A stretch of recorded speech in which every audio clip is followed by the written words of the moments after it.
आज हम लोग पाइथन में एक बेसिक क्वेश्चन देख रहे हैं जो कि रिलेटेड है लॉजिकल ऑपरेटर से। ठीक है, अब इस क्वेश्चन को पहले समझते हैं। देखो मेरे पास दो वेरिएबल है, ए का वैल्यू कितना है 10 और एक वेरिएबल है बी का वैल्यू है 20। क्लियर है? अब यहां पे समझो, लिखा हुआ expression X equal to A and B. ठीक है, अब एंड लॉजिकल ऑपरेटर अगर आप लोग जानते हो तो हम कहा जाता है, एंड कहता है कि दोनों साइड का वैल्यू अगर मुझे ट्रू मिलेगा तो हम ट्रू रिटर्न करेंगे। ठीक है, और दोनों में से कोई एक भी साइड का वैल्यू फॉल्स मिल जाएगा तो हम फॉल्स दे देंगे। क्लियर है? अब समझो यहां पे, अब यहां पे क्या है लिखा हुआ ए एंड बी। अब ए में वैल्यू कितना है 10 और बी में वैल्यू कितना है 20। अब समझिए यहां पे ध्यान से, तो ए आपका ट्रू वैल्यू है, ये क्या है ट्रू वैल्यू है। क्यों? क्योंकि कोई भी वैल्यू जीरो को छोड़कर कोई भी वैल्यू को ट्रू मानता है।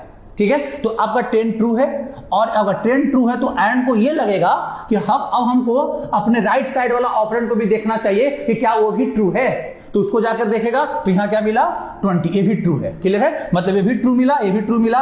एंड कहता है कि हम ट्रू रिटर्न करेंगे, लेकिन ऐसा नहीं होगा पाइथन में। पाइथन कहता है कि हम इंड वाला वैल्यू, लास्ट जो ट्रूथ वैल्यू होगा वो हम रिटर्न कर देंगे। मतलब आपके पास एक्स में कितना आ जाएगा 20 आ जाएगा। क्लियर है? हाँ, यही अगर सी लैंग्वेज होता तो वहां पे क्या हो जाता आपके पास 1 रिटर्न कर देता ये, लेकिन ऐसा नहीं, यहां पे लास्ट वैल्यू क्या करेगा रिटर्न करेगा। और के केस में देखिए, और कहता है कोई ए को ट्रू मिलना चाहिए। ठीक है, अब यहां पे एक्स में ए में कितना है भाई 10 और बी में कितना है 20। अब ए और बी, इसका आंसर कितना आएगा?